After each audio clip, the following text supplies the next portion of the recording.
শোন, আজকে তোরা তিনজনই এখানে আছিস, বড় ছেলে, ছোট ছেলে এবং মেয়ে। তোর বাবা চলে যাওয়ার আগে কিছু নগদ টাকা পয়সা, জায়গা জমি সম্পত্তি সবকিছু রেখে গেছেন।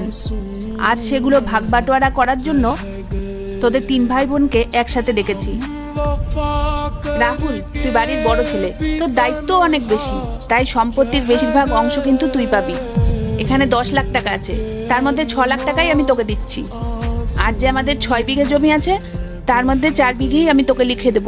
আর হ্যাঁ, আমাদের সিন্ধুকের বড় বাক্সটায় বেশ কিছু গয়না আছে, সেটার উপরেও কিন্তু তোরই অধিকার আছে। দেখ বাবা, তুই বাড়ির বড় ছেলে, তাই এইসব জিনিস কিন্তু তোকে খুব সামলে রাখতে হবে। আর মা, তুমি তো বাড়ির বড় বৌমা, আমার যে শীতের হাটটা ছিল আমি সেটা তোমার হাতেই তুলে দেব। দেখ মনোজ, তুই বাড়ির ছোট ছেলে, তুই বড় আদরের। এই যে নগদ 10 লাখ টাকা আছে, তার মধ্যে 6 লাখ টাকা তোর দাদাকে দিয়েছি, আর বাকি 4 লাখ টাকা আমি তোকে লিখে দেব। আর আমাদের যে 6 বিঘে জমি আছে, তার মধ্যে 4 বিঘেই তোর দাদাকে দিয়েছি, আর 2 বিঘা তোকে লিখে দেব।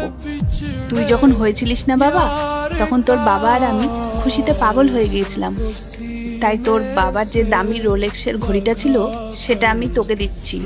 আর আমার যে কানের বড় ঝুমকোটা ছিল সেটা আমি তোর বউকে দিচ্ছি। কিন্তু মা, তোমারও তো বয়স হচ্ছে, তোমার শেষ সম্বল বলেও তো কিছু রাখা উচিত। এই বয়সে তুমি যদি সব সম্পত্তি ভাইদেরকে দিয়ে দাও, তাহলে শেষকালে গিয়ে তোমার কি হবে? এই তো চুপ কর, আমি মা, আমি এই সিদ্ধান্ত নেব। আর বিয়ের পর মেয়েদের বাপের বাড়ির সম্পত্তির উপর মেয়েদের কোনো অধিকার নেই। আমি যা দেব 2 ছেলের নামেই লিখে দেব। কিন্তু মা, আমি নিজের জন্য কিছু বলছি না, আমি সবকিছু তোমার ভালোর জন্য বলছি। হ্যাঁ ঠিক আছে, তোমাকে আর বেশি কথা বলতে হবে না। মায়ের সিদ্ধান্তই শেষ সিদ্ধান্ত। আমাদের পরিবারের বিষয় নিজেরই নাক গলাতে এসো না। এটা তুমি ঠিক কথাই বলেছো দিদি। ভেতরে ভেতরে কার কি আছে কেউ বলতে পারে না। মা, দাদা বৌদিরা কি বলছে সেসব আমি জানি না, আমি তোমার শরীর আর ভবিষ্যৎ নিয়ে চিন্তা করি। আমি চাই বাবা এত কিছু রেখে যাওয়ার পরেও তুমি বুড়ো বয়সে যেন কোনো কষ্টে না করো। শোন, তোকে আমার কথা ভাবতে হবে না, আমাকে দেখার জন্য আমার 2 ছেলেই যথেষ্ট।